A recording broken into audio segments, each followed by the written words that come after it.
जो सीटों की बंटवारे पे हम बार बार बात करें, क्योंकि सबकी नजरें यही है टिकी हुई कि कितनी ले लेंगे सीटें इस बार नीतीश कुमार। मतलब 16-17 राजद ने नहीं दिया, नीतीश कुमार को बहाना मिल गया टूटने के लिए। अब वो बीजेपी के साथ हैं, तो बीजेपी से अब उनको कितना मिल जाएगा सीटें, बीजेपी कितने के लिए तैयार हो रही है?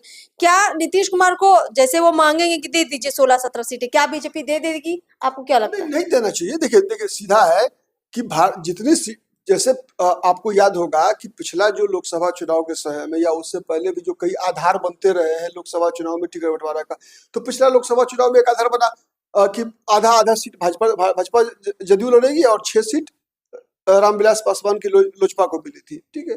लेकिन इस बार तो जदयू की ताकत बीजेपी की तुलना में आधी रह गई है, फिर वो समीकरण ठीक है। हाँ, तो मुझे लगता है कि 6 सीट तो लोजपा को मिलना चाहिए, क्योंकि उनका वो ड्यू है, ठीक है। और इनको पशुपति पारस को नीतीश कुमार को एडजस्ट करना चाहिए, भाजपा को करना चाहिए कि आप ही ने विभाजन कराया था, अब आप ही पारस को संभालिए, ठीक है। पारस को, हाँ, पारस को कहाँ से सीट दीजिएगा आप जानिए, नीतीश कुमार जाने। ये शायद हो रहा है, ठीक है, नहीं करना चाहिए। अब वो तो निर्भर करता है भारतीय जनता पार्टी कितना दबाव बना पाती है। तो पारस को नीतीश कुमार संभाले, उन्होंने विभाजन कराया, उन्हें संभाले, number 1। Number 2, Bharatiya Janata party जितने सीटों पे लड़े उसकी आधी सीटों पे जदयू को लड़ना चाहिए। अच्छा, ठीक है। मेरे अनुसार बीजेपी को की सीटें बढ़नी चाहिए 17 की तुलना में इस बार, चूंकि बीजेपी की ताकत बिहार में बहुत बड़ी है। बीजेपी अभी बिहार में नंबर 1 पार्टी है, राजद से ही बड़ी पार्टी है, वोट की संख्या के मामले में भी, परसेंटेज में भी और सीटों में भी, विधानसभा हो चाहे लोकसभा हो। तो बीजेपी अगर 20 सीट लड़ती है तो 10 सीट पे लड़ना चाहिए जदयू को, नीतीश कुमार को। अब एक आध सीट आगे पीछे दिया, 10 के बदले 11 कर दिया जाए, बात अलग है। 6 सीट लोजपा का बनता है, उपेंद्र कुशवाहा को 2 सीट मिलना चाहिए, 1 सीट जीतन राम मांझी का।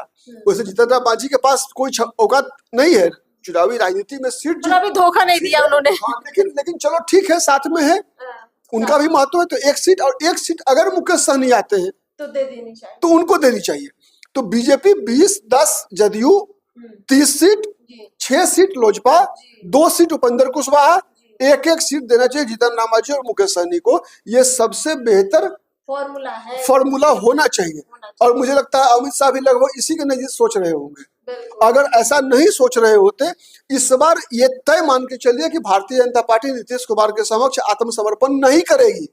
अगर आत्मसमर्पण करना होता तो अब तक बिहार में मंत्रिमंडल का भी विस्तार भी हो गया रहता, ठीक है। और इस तरह की जो लुका छिपी चल रहा है ना, चिराग पासवान, उपेंद्र कुशवाहा या नीतीश कुमार, ये सब चीज नहीं चल रहा होता, ये सब कुछ फाइनल हो चुका होता है। 2 बातें आज की चर्चा में साफ हो चुकी हैं कि जो चिराग पासवान को लेकर पहले बीजेपी कंप्रोमाइज करती थी, इस बार नहीं करेगी, क्योंकि बीजेपी चिराग की पावर को समझती है। दूसरी बड़ी बात कि नीतीश कुमार के आगे जो बीजेपी पस्त हो जाती थी, इस बार पस्त नहीं है, क्योंकि बीजेपी जानती है कि अगर नीतीश कुमार के सामने अगर हम पस्त हो जाएंगे तो उससे हमारे आगे का राजनीतिक करियर बिहार में खराब हो जाएगा। नहीं, उससे बड़ी बात है, आप करियर खराब होने की बात नहीं है, नीतीश कुमार पे भरोसा नहीं होना चाहिए।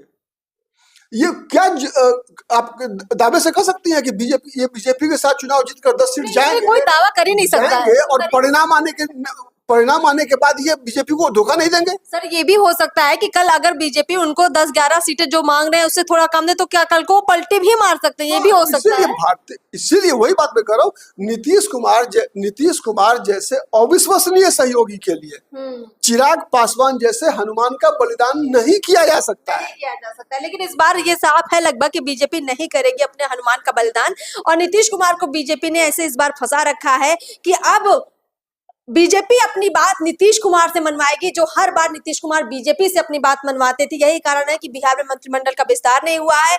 और नीतीश कुमार अगर नाराज भी होते हैं बीजेपी के साथ, तो वो अलग हो सकते हैं, अलग होकर चुनाव भी शायद लड़ जाए, लेकिन बीजेपी को फर्क नहीं पड़ेगा।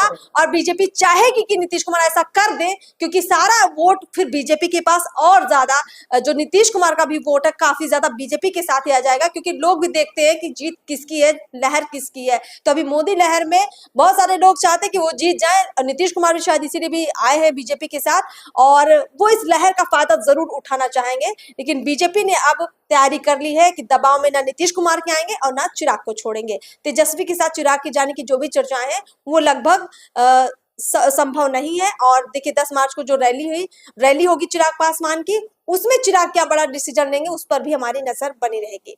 फिलहाल आज की चर्चा में, विश्लेषण में इतना ही। चैनल को सब्सक्राइब करना बिल्कुल मत भूलिए। नमस्कार।